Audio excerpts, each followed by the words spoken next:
Welcome to Married to Shade. Yes, we started, babe. Hi, I'm sorry, I'm tripping over that price tag. Well, is Black Panther not worth it, babe? Is it? Nah, it's not. It's not. It's really not. Like, you gotta live after Black Panther. Black Panther is a story about survival and perseverance. And if you die before you go in there by paying $100 for a dashiki, you missed the point. Yeah, maybe. As I was saying, welcome to Married to Shade. Married to Shade is the only podcast featuring the married couple with advanced degrees and remedial money. I'm your host, Fiq Blurman, and my lovely wife, AJ, is here. Wife for treasure, what? My lovely wife. So I have on headphones per the direction of Teddy. But I guess I'm a little discombobulated because my voice is speaking like a millisecond Your voice slower. is speaking? I'm hearing my voice. Shut up. I'm okay. hearing my voice like It's a okay. millisecond slower than I'm saying it. So it makes me feel like I'm, I don't know, drunk or something. It's weird. What if I take one keep part them on. off? Come on. So, hi, husband. Okay. Now This you is a just little look better. silly. Well, they can't see me. So, not important. But I have to look at you. Okay. You were supposed to say hi. Did you say hi? I said hi. Oh, okay. All right, cool. I addressed you. Thank you. Oh, shit, as usual. The Black Astronauts Podcast Network is a podcast network where we have a multitude of shows covering pretty much every topic you can consider. We have our show, which is general interest, but we add a little bit of a couple's flair to it.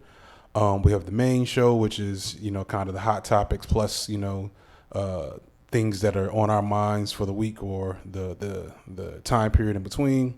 We have a nerd show. We have a review show. Teddy just hit y'all with the political show. We have interviews. We do a little bit of everything. And because we're doing so much, we appreciate the support, the financial support of our Patreon patrons who allow us to, bring this product to you all at the highest level possible. We got some new, interesting things coming right down the pipeline that was made possible by your support. So we want to always give a shout out to the people that support us with their hard-earned money so we can keep, improving and keep this free. So real quick, shout out to Veggie Vixen, Ronald B, V Williams, Feeks Beard, Peter H, Pasto Chene, Felt 5, Robbie R, The Lawyer, Sadita H, Shlonda W, Wanga, Cameron B, Mr. Brent, Simo, Ashley G, Chonella, Knowledge, Dre, The Greatness That Is MJ, Donald, Ophelia Ono, Charlie Snowflake, Teddy Funk, Angela D. Thank you so much. So, babe, you're not even going to pay. Was there a Feeks beard? Oh, so you did notice. Yeah, I was just being polite. I don't know if Who is that lovely soul? Some asshole, I assume. I think they're actually a really cool person. Nah, it's some asshole. Shout out to you, whoever you are, Feeks Beard. I appreciate it. Feeks Beard doesn't exist. We both know this. Well, it exists as a handle. Yeah, handle these nuts. That's what I say. So, with that in mind, with that out the way, baby, how was your day? How was my day? My day was good. I'm learning professionally my strengths and weaknesses as a communicator. I don't think I had to put professionally in front of that. I'm just learning to pay attention more to how my words and my expressions carry.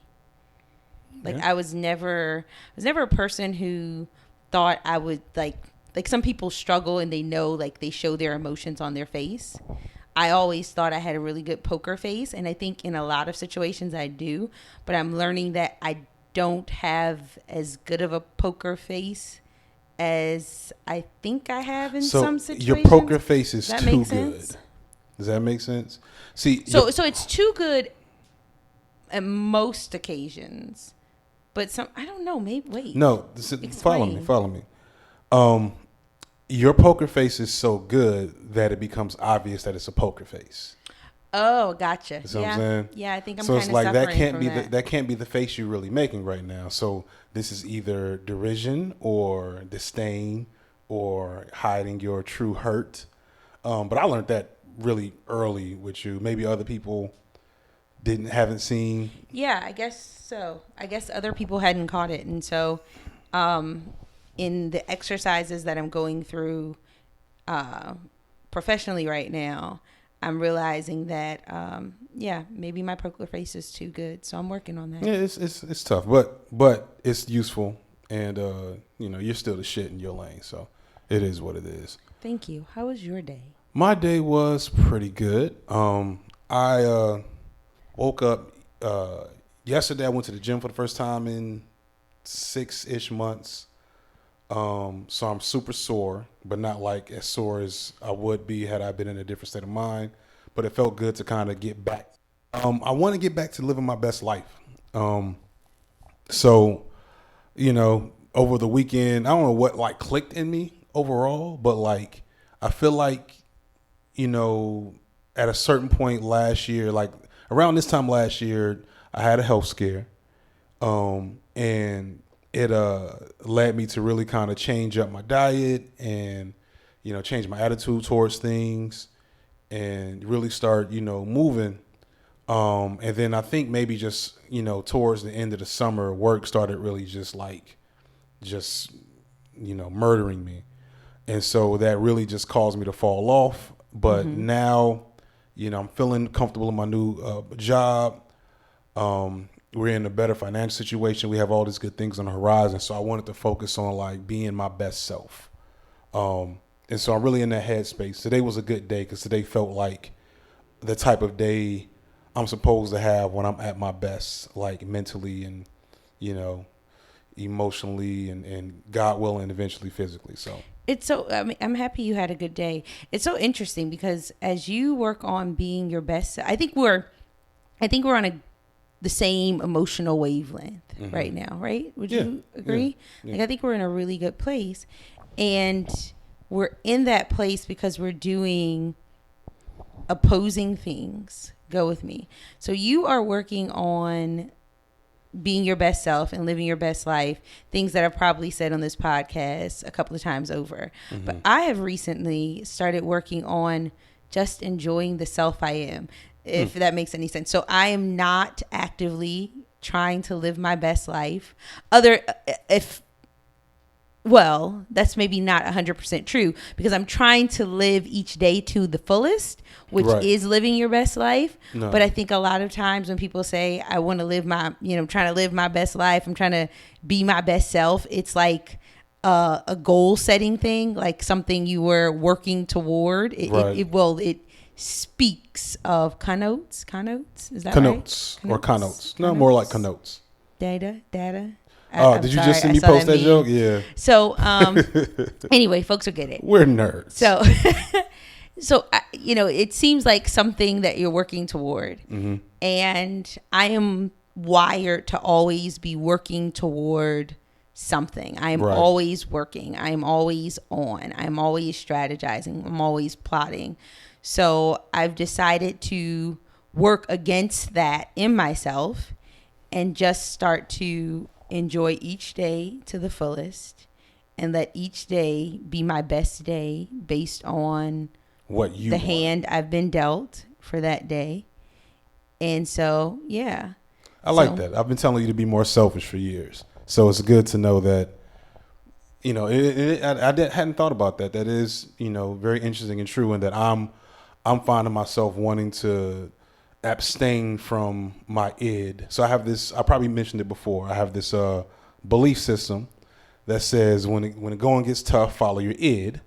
And I'm sure I've said this at some point in time, but you have your id, your ego, your super ego. Your ego wants to look good. Your id wants whatever the hell you actually really want, and your super ego wants to kind of find a compromise between the two. And a lot of times people's egos get in the way of them seeking what they really desire. And so I've always been like, no, not me. And, and it's a joke that Rock has, I'm sure, said at some point in time. And if you listen to the other shows, you hear, like, Fiq Blurtman on the main podcast is basically my id at play. Yeah. Where and that's, and that's not me, like, in reality, but that's not far from where I tend to, like, have a comfort zone in terms of my personal wavelength.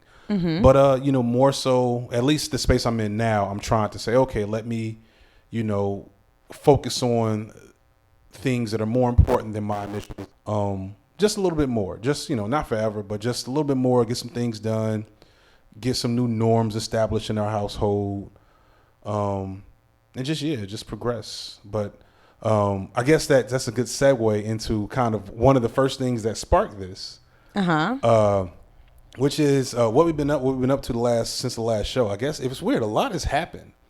So I feel like we recorded on personally and probably in the news cycle. Ain't shit happened in the news. What's There's happening in the news? Things, Big Brother. Oh God, no, we're not talking about that. You're gonna hear a beep if you actually listen to the show. Big Brother, Big Brother, Big You Brother. hear like several beeps right there. You can't beat me out. I can definitely do it. Anyway, what was I about to say? No, I admire you for not making an inappropriate joke.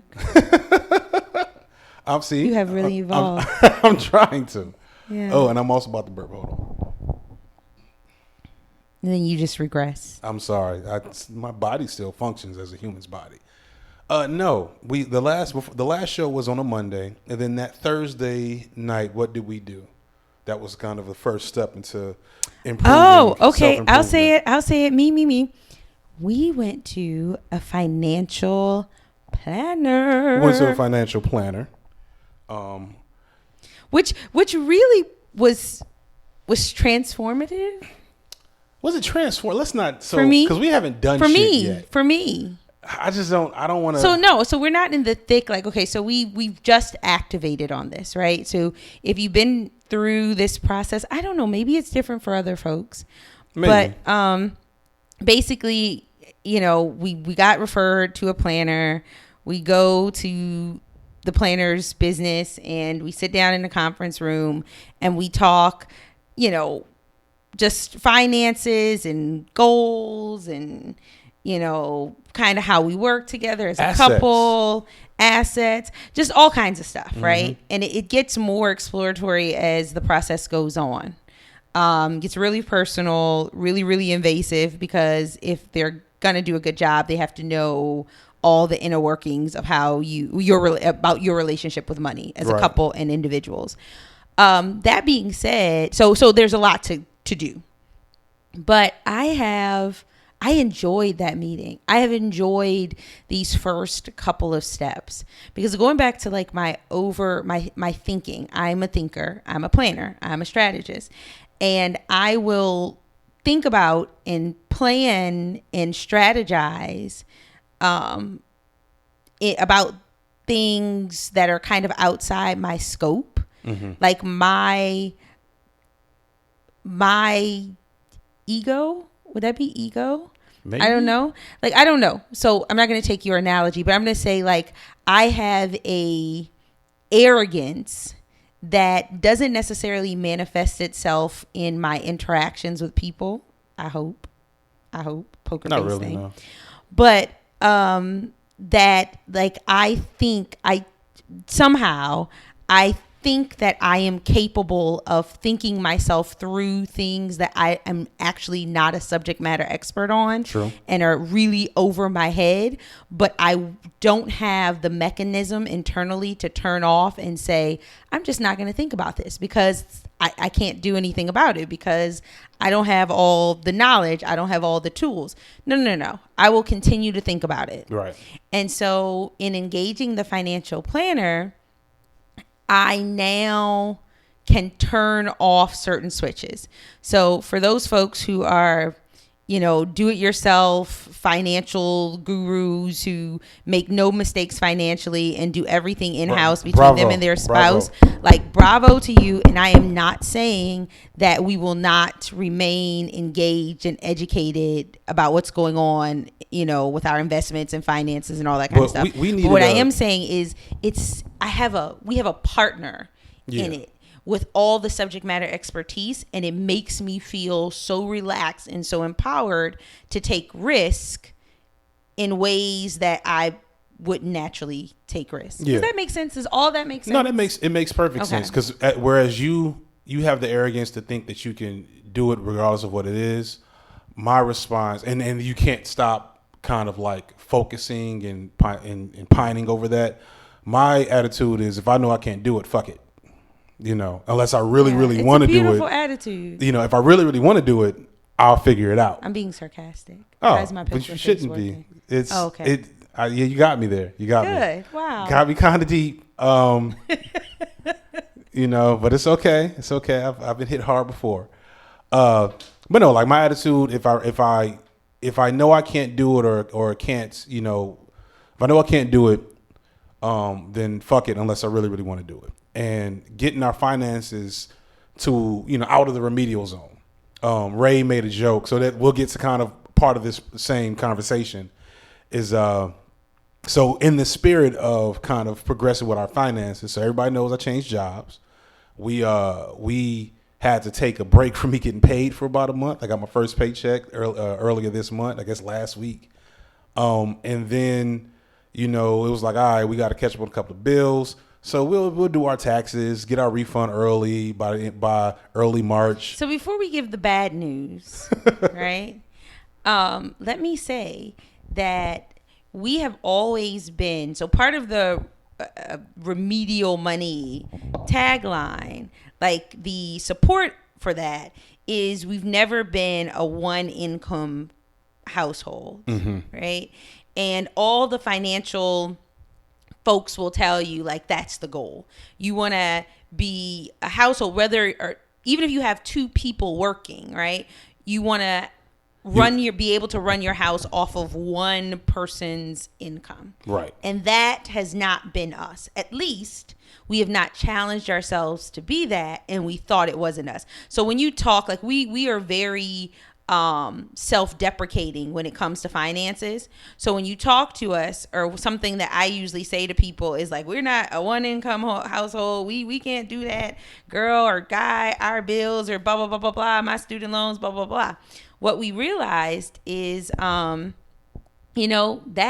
actually can be us, because when our backs were against the wall, when you were transitioning, we made it. So that's the positive. Now continue. So that was the positive. The negative, so we told ourselves we were going to pay our bills with our refund. I sat down to do our taxes last week, and if you heard the episode, the last BAP, after I finished our taxes, we owed the government $8,000. I didn't want to hear the number. Yeah, it was actually a little bit more. I didn't want to hear the number because I was counting in my head the subtraction of our state taxes. So I don't know. So if anyone out there, so I don't know if this is a shared pain. I don't know if other people have been going through this for a long time, but y'all have to understand, like, we were some of those people, like, how you see the signs. Well, here in Atlanta, they have signs that line the interstate. One kid, $48,000 refund. Like $48,000. Let's double it. No kids. $10,000. Right. Like, you just see these signs we have with friends ridiculous that amount get of money. 10G refunds. I'm not going to blow kids. up anybody's spot. I'm just going to say that tax time was still a winning time for us. Yes. It was a time where we said, we're going to buy us a little something. That's how we got the big ass TV. R.I.P. It's hood. Some of y'all may say it may be ghetto, but literally, like, tax time was a good look for us. And not anymore. We not are. At all. So now, like, I have to admit, and Ray made the joke that you can't call your money remedial if you owe the government taxes. I disagree, Ray. Because it feels very remedial around here. So here's what we need luxurious. Here's what we need to clarify. She's correct, but we can still use remedial, because remedial no longer describes the amount of money we bring in. It describes what we understand about that motherfucking money. Because had we known better, we would have changed our withholdings and all that shit. Yeah, I've heard been cool right now. So it's when you're struggling for me, like, I block out certain financial conversations. So like I've heard people say like, if you get money back, you're not doing something right. And that's a no interest loan to the government. All this kind of stuff. Shut up. That people shut the fuck up. All y'all shut up. You sound personal. Did I do take say it part. that? What Rock actually said that. Oh wow. I love you, Rock.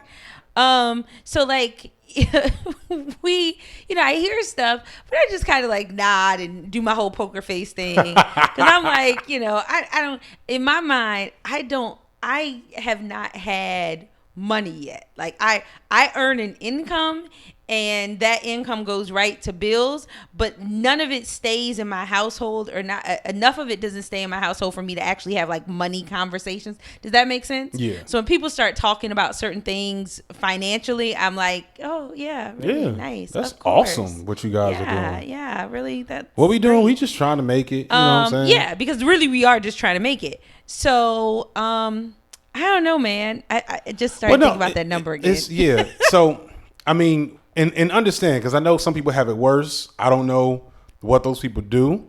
I'm assuming they make a lot of money because like we make good money. We also have a house and 2 kids. So like generally speaking, that usually makes it so you gonna get a little something back unless you clearly were not responsible with your withholdings, which is what we did.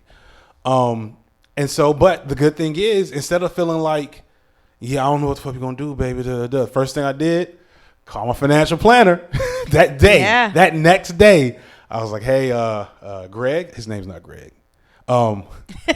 So me and the wife did her taxes and and he's like, oh man, I'm gonna let you speak to my secretary, set up an appointment, and we'll look at this, look at this. Because we can refer you out. The cool thing is, with a financial planner, and I just hear the laughter. Let's pause for a second. Right? Feel free to laugh at us for talking so lovingly about some shit that some of y'all probably like have done for years. Either done for years or don't have any need for. Just know, we get it. Just know that you are winning. You are winning. You have won, right? If you ever thought you were in competition with us, don't put us. We're not even on your radar. We're so far behind. This is like, but this is a big brand deal. new. This is sliced bread. This is fire in the wheel. Yeah, to early modern this humans. is a big deal. So, and for those of you who have not engaged a finance, but don't feel bad, and I'm about to clue you in to the magic of it all, right? So this is how it works. So, like I've been talking about business stuff, right? I have a lot of great things. We have a lot of great things going on. And so I need a team, right? Team, your, corporate accountant, attorney, all the people that a lot of y'all already have, right? Because you're fabulous and you've done this. But I didn't have these people, right? So I have been on my own piecing together these people and talking to, accountant about certain things, and then talking to an attorney about other things, and like, okay, well, maybe you guys can talk, or I'll call you after this person tells me this, and just kind of like going back and forth myself, right? So the financial planner, and I'm telling him like, so yeah, I got this person, and then I'm thinking about talking to this person, blah, blah, blah. And he's like, no, planner, right? I'm going to orchestrate all of that. And I was like, what? Mind blown. You can call mind blown. You telling me you're going to make sure my attorney, an accountant, and any investment, like investment banker, and just everybody is going to like talk together? Like what? Like on the phone? Yes, at the same time. And so that like blew my mind. Yeah. So, thinking about getting another accountant. And so fast forward, we call him and we're like, the issue with the taxes. And it's like, I got people for that. And my people are your people. And so I'm going to get our people on the phone and they're going to do what they do for us. Right. It's like magic, y'all. It's like, it is magic. This is also how the story starts at the end of the movie. Like we lose all our money. So on a real, so you always have those like Ponzi scheme.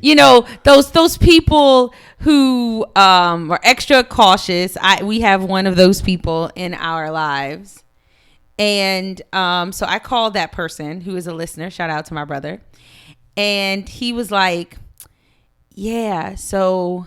people lose their money this way. And I was like, oh, you know what? You're right. So, yeah. So you guys, moral of the story, pray that we don't lose our money. Right now, we ain't got much to lose. Yeah, you know what I'm saying? We're trying to build. So right now, the risk is real minimum. So we do have, but after minimal. But after we build, we'll see. Like y'all keep us in prayer. So then that weekend, what else did we do? That was kind of the not the nail in the coffin is the wrong analogy here. That was the icing on the cake for like the beginning of this new transformative. We sound happier at this show, I'm sure. We do. Oh, we could talk about the whack house we saw, but no. We will talk about that. What did we do? So we saw the whack house and we argued about it like the whole day. We did. And then 2 days later this is kind of your area. I'm the heathen. This is what you. Oh, we went to church. We went to church. We went to church. Hallelujah. Because when you are not worried about your finances, when you are not crying because Navient has rung your phone, like when you are right financially, the next thing you got to do is make peace with God. Make peace with God, because then everything's aligned. Yeah. Then you're just waiting to welcome the blessings, right? And you're it was waiting perfect to welcome them. so you had been wanting to get back to church really for some months, probably. I feel like you started talking about that like before the holidays. Yeah. You were like, I want to start going back to church. I want to try to figure out church, because there's one church we went to every once in a while that was just a little too far for our. We just not about that being on the road. It's not. Well, it wasn't so much that it was too far. I just. It felt, so I'm not opposed to big churches. I grew up in a big church. Like, I'm fine with it. Right. But I'm opposed to churches that feel too big, if that makes sense. Mm-hmm. Where I don't feel like in that big thing, I can create a community for myself, where like everyone is literally just passing each other and it's just all business. Right. It's a little iffy when the pastor has like 4 sermons on Sunday and I was okay with the sermons to 4 different areas to do them. So yes, I was okay with the sermons, but the fly to different areas thing was the thing that got me. Like literally the last time we visited this church, and I have nothing against the pastor, but the last time we visited the church is like nice size, right? But there isn't really any green space. It's like the church and like a little grassy knoll and then parking lot. Mm-hmm. And we were walking in late, right? Because that's strategy.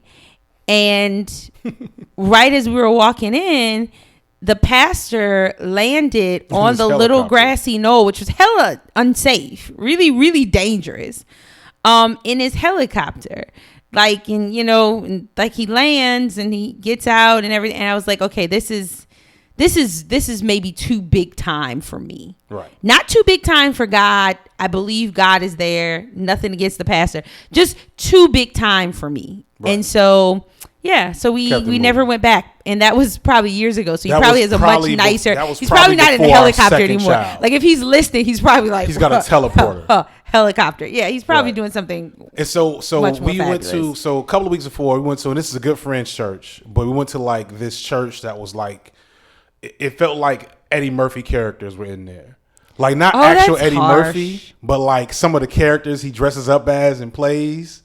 Like if him, Martin Lawrence, and Damon Wayans had a movie together, or they had to go undercover we went at a church. Because I mean, I think this friend is a good sport, but because it's a friend, I'm gonna think before I speak. It was a fine church. It was just a church filled with older people, and it felt old. And yeah, and it also was another like community thing. Like the younger people seemed very, very cool, but in the service that we went to, it was just not a lot of them. So again, I was like, will we be able to build the community I'm looking for here? So community is the kind of like. But I do believe our mutual friend is going to have a good impact there. Yeah, she's gonna do amazing things. No pun intended. Then we went to the new Negro Bougie Church, which is just perfect for us. Just call it what it is. I keep trying to tell you. I don't know about this whole new Negro. You assign pure names to us baby. that like I'm not comfortable with. I'm not comfortable with your labels, right? So don't label me. I'm not gonna force you to be comfortable with my labels. Okay, thank you. But it's the new Negro. I don't know about that. I don't know if the church would be comfortable with that either. But what I will say is, it was the perfect place for us. Perfect place for us. Like, and if you know us, amazing. You know that means it was a new Negro boozy church. I don't know. If you know us, you may be confused because you know we don't go to church. We don't go to church. So if we're saying it's a perfect church for us, it may be. Motherfuckers are like, what? It's in your living room? It's yeah. on the Xbox? It may be very unchurched, but it was really, really good. It was it was an awesome experience. Like, I felt good immediately. Right? So when we walked in. I was 50-50, but I'm much more skeptical of church and Christianity, and so it takes a strong punch to get me in there. But the pastor's sermon. So I'm not religious. I don't know if I'm spiritual like people describe it. I don't know if that really describes me, but I'm very I have a strong belief in divine presences, the divine presence and divine power. And so only a handful of times do I sit back and say, God definitely presented himself in my presence. I was definitely in God's presence during this moment in time. One time was when I was in a truck that flipped over a bridge and came out with just a bruised finger. One time is in a couple times in a crisis moments with you. And then at this church, this past Sunday, when, and I know part of this is like, I don't want to call it the game, but part of the skill of being a pastor is being able to create sermons that everybody can grab a hold of with something in their lives. But this was so strongly connected to, we had fought like for 3 days straight about this, basically, right? Yes. So y'all know we've been talking about houses and what we're gonna do with our kids and schools. And long story short, we saw a house last Friday that we both actually agreed that the house was trash. It was horrible. But without knowing whether or not it was going to be trash, I was on the fence because I thought it was too small and it wasn't my dream house. And I'm pretty sure we talked about that at some point in time in previous shows. If you're a Patreon, you can go check those out. And you were angry because you knew that the house was such a good deal that you knew you could deal with it if it was. So that goes back, yeah. So I knew I could deal with it. So that goes back to the whole thinking and overthinking and trying to figure things out that are maybe that one you should share the burden of figuring them out. Like I very selfishly sometimes block people out from contributing to things that they should have the right to contribute to. And so, so I was thinking, put on my financial guru hat, which I should not have. And I was thinking that, okay, this house costs blank amount of money. And if nothing else changes in my life with our earnings, like this is going to be a piece of cake. Like I can handle this.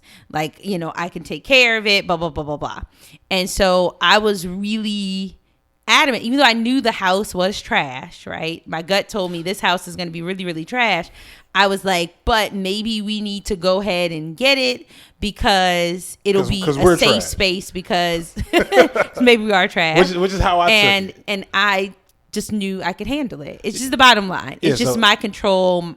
I had, and that makes a lot of sense, especially hearing you speak to it in that way. Because my attitude was like, why would we settle for this when we don't have to? You know what I'm saying? Like we do have remedial money. We have deficiencies, but there are things that we can fix, and when we have time to fix and address them. So why would we rush to into something we don't really want just to make sure we don't end up worse when like there's really no indication that that's on the horizon? And so the pastor. Okay. I think, yeah. His sermon was kind of all about, basically my side of the argument. And you started crying because you're a big wuss. Well, no, what he said, it wasn't so much about your side of the argument. I wasn't going to Go ahead. I'm sorry. What? You weren't going to actually what? I wasn't saying. Go ahead. I'm sorry. That's going to sound bad. What are you going to say? No, I wasn't. I don't even know now. But the end that statement on, yes, the passion's on my side because you didn't know what the fuck you was talking about. Like that. That's not what I was trying to say. Obviously, it was what you were trying to say. No, like it was fighting you. You wanted to come up and like your better self. God believes what I'm saying. So I mean, it was so definitely supporting your way of thinking about things in life, and so in my faith walk, which is constantly evolving and changing and stuff, but in my faith walk, I have thought if I can control things, maintain things, then that is a sign that I am aligned with God, right? Mm-hmm. So like if I have enough money to pay a bill, thank God. If I, have enough money to buy a house, thank God. Now, I don't really spend a lot of time thinking about the overage or the lack thereof. Or in the case of the house, how big or fancy it is. It's just, if I can make it happen, then God is showing me that I'm doing something right or something like that. Yeah. And what the message was about, it was like, okay, God loves you enough to allow you to stay in that safe space you've created for yourself, right? But that is not necessarily his design for you. Mm-hmm. So it's really up to you. And I think that's why it resonated with us, because it was like an empowering sermon. It wasn't one of those like, God got it, you just sit still kind of things. Right. It was like, okay, no. Which we're both like, very much not a fan of. We're not. And so it was one of those things like, okay, God is here, here, and here. And now you decide where you're going to go. And it was like, oh, man. Okay. So you mean just because I'm maintaining, it doesn't necessarily mean that this is what it's supposed to be. Right. Or all that it could be. All that it could be. And that God may want me to go outside my comfort zone, which doesn't seem all that deep, right? If you're like a faith person. But where we were, and we weren't like mad at each other, but it was like, that was very raw. And so for it to completely like, pierce that, that issue between us so like explicitly. Yeah, because you are so Fiq is a like big dreamer, right? So at times where we've had, you are. Well, comparative to me, which doesn't really say much, maybe. I don't know. Especially based on what I'm about to say. But you are like a big dreamer. Like you can have $5 in your pocket, but dream about how you're gonna spend 500 or 5 million or 5 billion, like, mm-hmm. and it comes very naturally. It's not what it's no hint of like irony or like you're just there. You live in a space.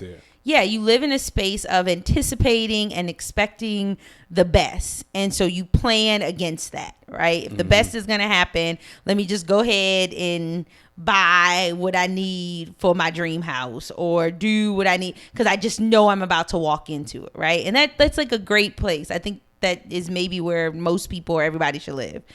I live in a very controlled space. And I thought if someone would ask me, or would have asked me, like I would tell people that I am what I just described you as. Mm-hmm. But truth be told, I am very controlled. I dream within parameters. I'm very strategic, and outside of trying to handle things that are outside my scope, I'm not trying to push myself too far beyond like any risk I take. This is going to like crack the code, especially for me professionally, because I'm like, I have a lot of people right now who think I'm blowing my own mind professionally, but if they really, really, really knew me, they know that I'm not doing that because I don't do that. Meaning like every move I make, I've already weighed my odds. And if the odds are not in my favor, I'm not going to do it. Right. Now, it doesn't mean that there won't be things that fall apart in the middle and challenges or whatever, but I weigh my odds. So anyway, you dream big, I dream more controlled. And so what I got from the message was, take a risk. You know what I'm saying? Like, don't be so controlled. And in a way, like, it's a very faithless existence, quite honestly, as I think about it, and a very I control. So I think the Christian faith is, in order to really like embrace it and live it well, you have to believe that God is bigger than any circumstance and yourself and all that kind of good stuff. I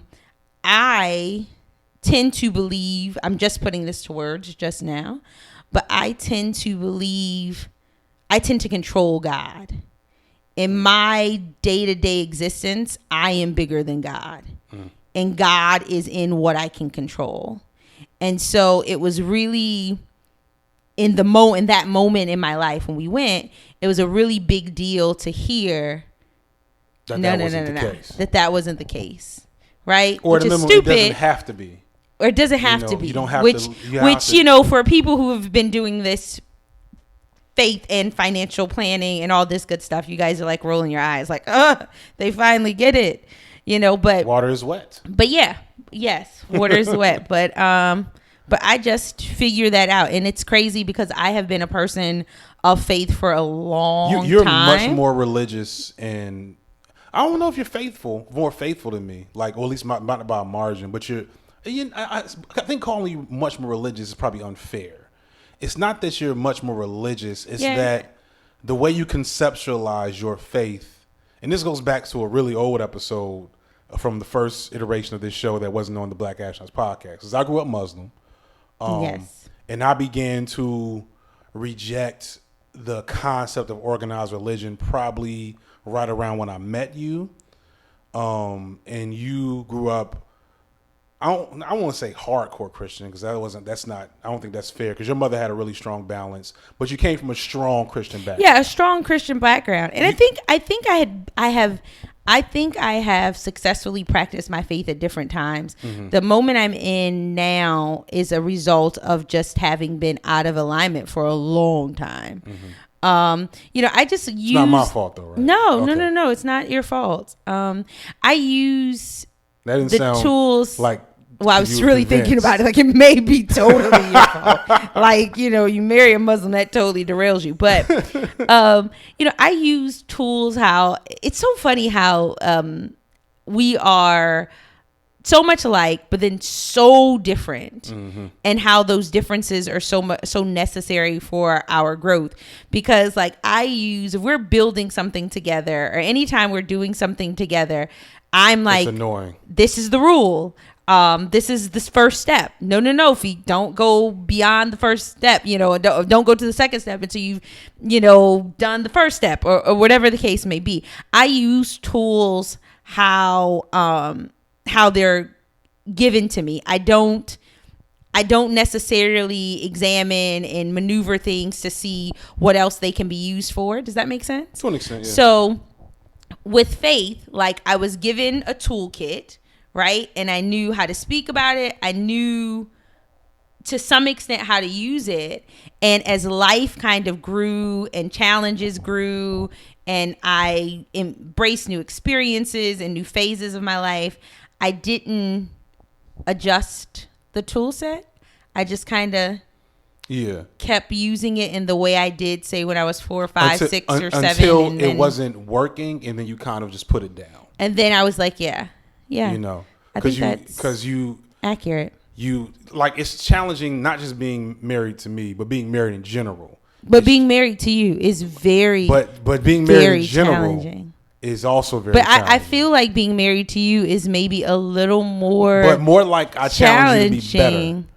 I don't know. Let me finish this point. But I know the challenge is serious. So as we get to challenges, as you got to challenges, like, I remember your first job situation, and of course, just being in our relationship early on and then later on, and Katrina, You know what I'm saying? Which was like, I mean, so Katrina is nothing to laugh at, but I was like gone from New Orleans. no, but that was like you were legit depressed, and you've hardly no. You and your brother. Have you said your brother's name? No, I haven't said his name. I think he wants anonymity. You and your brother during and for a good like 2 years after Katrina were legit depressed about Katrina. I don't.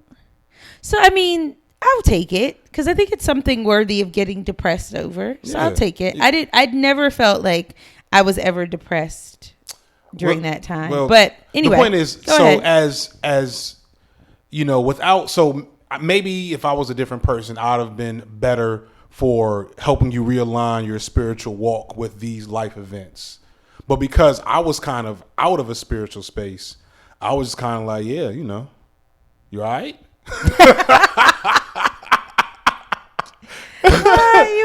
And it wasn't until our first son was born that I started reconceptualizing God back in my life. So I agree with what you're saying is what I was trying to get to. So yeah, that was, and then we, you know, so fast forward 2 weeks, and then you have us kind of in these good head spaces on opposite spectrums, but spectrums that we probably both needed to spend more time in. Mm-hmm. And so I want to use that to transition as we get, because this went a lot longer than I thought it would. We're gonna have to edit out the shady moment in history. I'm just darn. Yeah, but what I do want to talk, because actually, babe, I do have a shady moment in history. Your life, it's our life. It's our first date. Okay, it's so first date. So now that we are on a high, right? Let's go ahead and regress.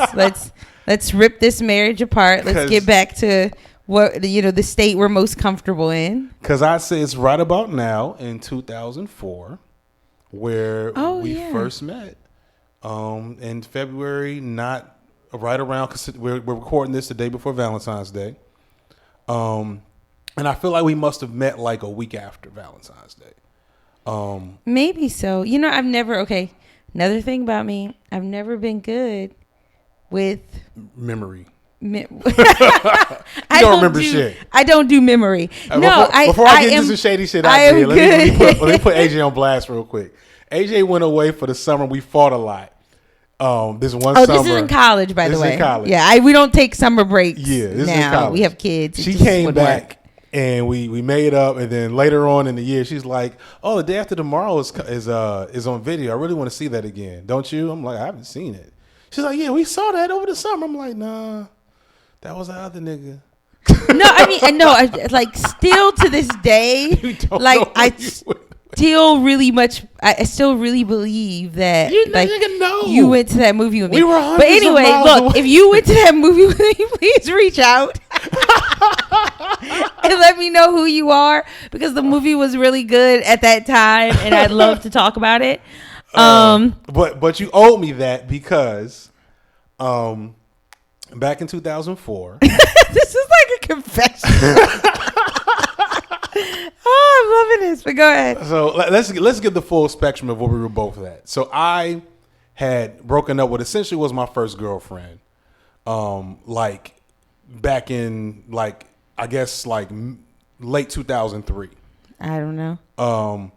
And I was feeling myself for the first time ever in life, because it was a successful relationship, and you know, girls paid attention to me for the first time, and I was like, yeah, look at you, look at me, I'm the shit, whatever. You had around the same time broken up with your only boyfriend, who was a 6'7", 250 pound Pac-10 linebacker. We have to. I don't even know. He was a Pac-10 I don't even know. He was very talented. He was a athlete. number 4 recruit in. I don't know. I don't want to give all his stuff like out. But yeah, he was a very, very talented athlete, and he like was my longest standing last high school boyfriend. Right. So Fiq and I, there's a minor, not a significant age difference. Obviously, we were in college together, but a little bit of an age difference. So when we met, I was still in a zone of dating and maintaining that high school relationship. No, you weren't, nigga. You was single. Well, I mean, we had This is why there's problems. No, we had broken up. Hold up. What I was trying to say was, oh, this is hilarious. What I was trying to say was that no, we were broken up. You were broken up. I can say that clearly. You recently turned 19. But he was he was like my last. He was relationship your only real significant relationship. Yeah. He was my last relationship of you had a few guys you had crushes on, and yeah, that was like it. I ran the streets a little bit in between after my ex because I was like, it's good you caught me when you caught me because I'd have turned into a fuckboy. It's good I caught him. I'm just telling you the truth. When I caught him, you don't have to. You can snarl at that, but like a lot. I have to sit with that for a second. A lot of niggas that are late bloomers. Their story starts just like mine starts. So the moral of this story, folks, if you just want to go ahead and get it now, is Fiq saved me, obviously. No. Because I caught him. That. It's good I caught him when I caught him because... No, I'm just saying, you didn't have the best taste in men. Oh, damn. You didn't. There's a couple of niggas that you told me you liked. I was like, word? This nigga? Oh, my goodness. You like this Kappa? Like, who likes Kappas? Anyway. Oh, this is getting slanderous. Slanderous. No, but even still, I can't. I was definitely 1 foot in the fuckboy toilet. I don't know. I don't think so. I don't think you ever. But no. Because I have to be honest about my first piece of dirt in our relationship starts before the relationship even began. Oh, y'all, please drag him and support me once you hear this. So I had been kind of just whatever for however many months, and then I decided, all right, this is my last semester. We're like almost in March. I need to see if there's a true love out there, something along those lines. So like in 1 week, I decided I was going to holler at every girl I thought was cute. And I did. This is so pathetic. I had seen you weeks prior. You had a beautiful smile and you had beautiful chocolate skin. I remember this blue and white dress you had on. And I was going to use clue. that. I don't do the memory. You had a blue and white dress, and I was going to use that because Phi Beta Sigma. I was going to use that to like figure out a pickup line, way to start talking to you. Instead, I just hit you with you have a beautiful smile, and then I walked off, and he was like, "Ooh, who is that?" No, you didn't do that. No, I didn't do any of that. Cared, I did not. Really, but no, I didn't. Right, but regardless, you were one of like 5 girls whose phone numbers I got in that week, and when I called to take you out on a date, this is where it goes left, folks. Listen, pay attention to the details. So you were the person that, I was interested in you, but you were a freshman. Yeah, and I was like, I do not want to be the frat boy that dates freshman college girls my senior year. That's a lame cliche. So we'll put her on hold. And I thought I was calling up some other chick. And you answered the phone, and I was like, "Hey, it's me. Look, hey." I'm like, "Yeah, da-da-da-da." You're like, "Oh." I was like, you weren't ish because you didn't even remember the voices of the women that you were giving getting phone numbers. You just didn't know. You all had. We should have all teamed up and like. One. Yeah, no, I don't buy it. So we should have all teamed up and like I don't know. Me. Yeah. Long story short, when I pulled, so my first confusion was, why is she telling me to pick her up in front of a freshman dorm? And when I pulled up in front of the dorm and you came out, in my head I was like, oh shit, I suck at this. Nigga, that's why you were out. That's why you don't do this shit. You knew you wasn't this nigga. You listening to CY too much. You know what I'm saying? And Rock and all them other niggas. Yeah, I'm putting y'all on blast. Because they was all getting it in way more than I was. Like, you were fucked up already. Play it cool. She coming in the car. So So yes, folks, that is our beautiful That's met our story. First date. And what do we do? Did we go to the movies? No, you like cooked dinner or something. It was very lame. I thought it was okay. Don't feel bad for me, folks. Don't feel bad for me. My self-esteem is intact because like Fiq said, I wasn't checking for him. Yeah. I was just a nigga not with a at car. all. There was yes, you said it. You beat me to it. Not at all. I wasn't checking for him. But what I learned, I got hip to the game, right? So when you're a freshman at the school we went to, at that time, you could not have cars, right? If you were out of state, and yeah, so I didn't have a car. And so like there was quite a few guys I like, some of them had cars, and then some of them were freshmen and they didn't have cars. And so like I learned that, you needed to keep a team and, at least some of your, active players had to have vehicles. And so Fiq had a vehicle, y'all. So it was like, so no love lost, because like I needed a ride and a free meal. So, I love you, babe. What? And I hate to put you on blast like this. Oh, gosh. But, nigga, that shit ain't true. You was feeling your boy. Because I didn't have a car and we met. No, you. No, I didn't. You did. Because the pickup line, the pickup scenario I used, I don't want to say used. It wasn't like it was a strategy. So was because I had gotten my car stolen. So it's the different. Night before I got your phone number. Yes, so true. And I didn't get it back for like 2 months. But I knew that it was being worked on, because when I heard the story, you had already included that your car was being worked on. And y'all hear this logic stretching? I did not. Y'all hear this logic stretching? No. I wasn't feeling. I was literally laughing at you for getting robbed. Right. So right. What you have to know is, so after Fiq is like, strategized and giving me the lame pickup line of like your smile and all that bull to do. He then like starts low key stalking me.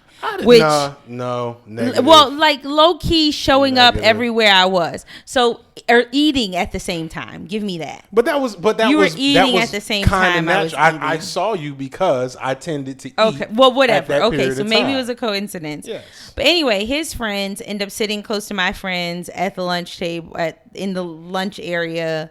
Another coincidence. And he's telling his friends about him getting robbed, like either the night before or a day or so ago or whatever. And I thought it was hilarious. Yeah. I don't advocate for like criminal behavior. Like, I want everybody to stay safe out here in these streets, treat people kindly. But his robbery story was like hilarious to me. So I want to point out, and I've never mentioned this, but I knew you were sitting right next to me. I knew it was an amazing story. And you I just said knew it extra loud. I said it extra loud because I knew it would get. It's not a reach. I said it extra loud because I knew it would get you to laugh. And I got your phone number right. Like, why are you trying to act like you trying to front? Like you can't. It's obvious. It's obvious that I liked you a little bit. A little bit. Because Okay. we did date, we did get married, and you did trap me. So it's obvious there was something there. But anyway, that is the general story of how we met and began dating. I will give you that you didn't take me very seriously until later events, but yeah, that's a story for another slow news week because we ain't heard or that nah. shit. Or not, because we ain't have much to talk about this week. We could have talked about Black Panther, but we ain't seen it yet. We got our outfits, right? Yes, yes, we have our outfits. I'm very excited. I'm looking forward to it. We don't talk about Trump. We don't do that shit. No. He did a bunch of shit. We ain't gonna talk about it. And we're not going to talk about him. And it just seemed appropriate, right? To tell you guys how we're doing, what's on our mind. It's Valentine's Day, right? Yeah. So you have to, love is in the air. We're a couple who does a podcast. So it seems appropriate. Oh, man, that means it just hit me. So I don't know if I was going to be on to this week's show, but this week's show will fall on National Side Chick Day, which is the name of our first or second episode ever. It's so low down. National Side Chick Day. February 15th. That is just horrible. February 15th. That is horrible. Anyway, you are definitely not anywhere close to a side chick, babe. You are the most amazing chick in the entire world. Most amazing main chick. Well, I appreciate it. I embrace my main chick status. We will bring Shady Moment in History back, but I think today's Shady Moment in History is how Hopefully we met. Not. Um, so yeah, well, I'm wrapping up. Again, check us out on Black Ashes Podcast. You can find me at Fiq Blerdman, FIQ_BLERDMAN on Twitter, the website. I'm back tweeting a little bit. AJ is too busy handling biz to be tweeting like that, but you can definitely reach her via me or via the email, blackashspodcast@gmail.com. You can find all of us on Twitter. Yeah, and with that in mind, baby, I love you. Love you too. Peace. Peace.